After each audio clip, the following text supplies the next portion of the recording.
Assalamualaikum warahmatullahi wabarakatuh. Perkenalkan, nama saya M. Fahmi Fatur Rahman, NPM 204300054, Prodi Ilmu Komputer, mata kuliah pengolahan data terdistribusi atau UAS. Di sini saya akan mempresentasikan hasil kerja saya untuk UAS. 1.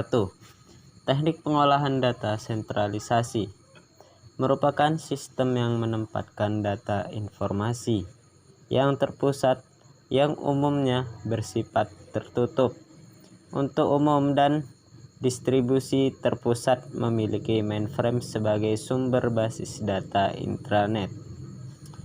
Keuntungan teknik pengolahan data sentralisasi: 1. Tanggung jawab dengan mudah ditempatkan. 2. Efektif penggunaan peralatan, perlengkapan, dan ruang. 3. Semua data terkait disimpan bersama-sama. 4. Memberikan kontrol terpusat menggunakan teknologi. 5. Mengurangi duplikasi dan peningkatan keamanan. Namun ada kekurangan teknik pengolahan data sentralisasi.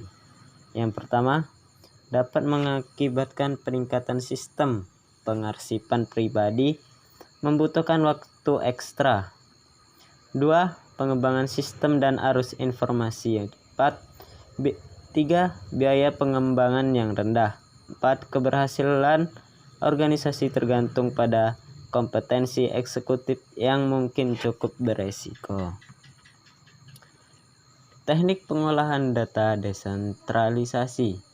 Pemrosesan dilakukan di masing-masing pengguna yang dibagi menjadi dua, yaitu peer-to-peer dan sistem terdistribusi.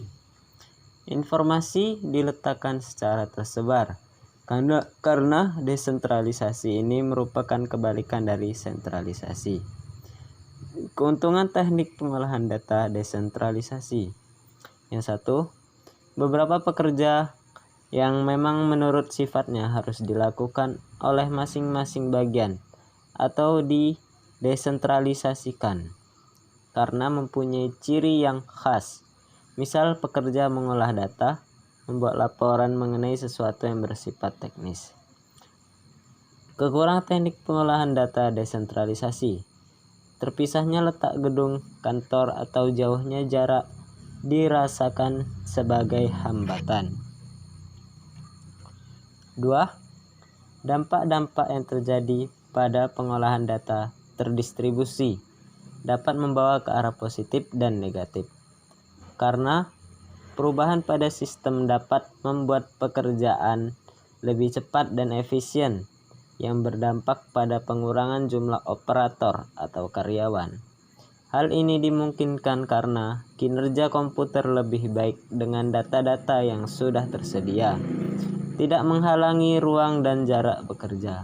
Kendala-kendala juga terdapat pada masalah kompleksitas, desain, keamanan data, dan integritas untuk mempertahankannya agar tetap berjalan baik. Di samping dampak pembengkakan biaya penyediaan alat-alat untuk jaringan sistem pengolahan data. Kelebihan pengolahan data terdistribusi: 1. Kinerja yang lebih baik karena data ditempatkan di tempat yang sesuai dengan kebutuhan, dan komputer-komputer dalam sistem dapat bekerja secara paralel sehingga pembebanan pada komputer atau server menjadi seimbang. 2. Alasan ekonomis, yaitu bahwa merancang sistem yang terdiri atas jaringan komputer-komputer kecil atau sederhana dibandingkan dengan mengimplementasikan komputer tunggal yang canggih. Kekurangan pengolahan data terdistribusi: 1. Masalah kompleksitas, yaitu bukan pekerjaan yang mudah untuk membuat pengolahan data yang tersebar terlihat sebagai satu kesatuan. Administrator basis data mempunyai tugas ekstra untuk menjaga agar basis data yang tersebar di berbagai lokasi terlihat transparan. Di samping itu, pemeliharaan sistem-sistem yang berlainan lebih kompleks ketimbang pemeliharaan sistem besar yang utuh sebagai satu kesatuan. Tingginya kompleksitas juga dapat menyebabkan pembengkakan biaya. 2. Keamanan data, yaitu bukan hanya satu sistem yang harus diberi proteksi keamanan data, melainkan juga fragmen-fragmen yang tersebar di berbagai lokasi, juga jalur komunikasi antar sistem. 3. Sistem yang terintegrasi adalah suatu sistem terdistribusi yang dirancang secara terkoordinasi sehingga komponen-komponen yang terpisah menggunakan file dari data, struktur data, program, dan protokol yang umum yang dapat meningkatkan efektivitas atau mendukung evolusi sistem. Contoh sistem yang terintegrasi, misal saja di bidang layanan kesehatan berupa data pasien sebelum melakukan penanganan medis.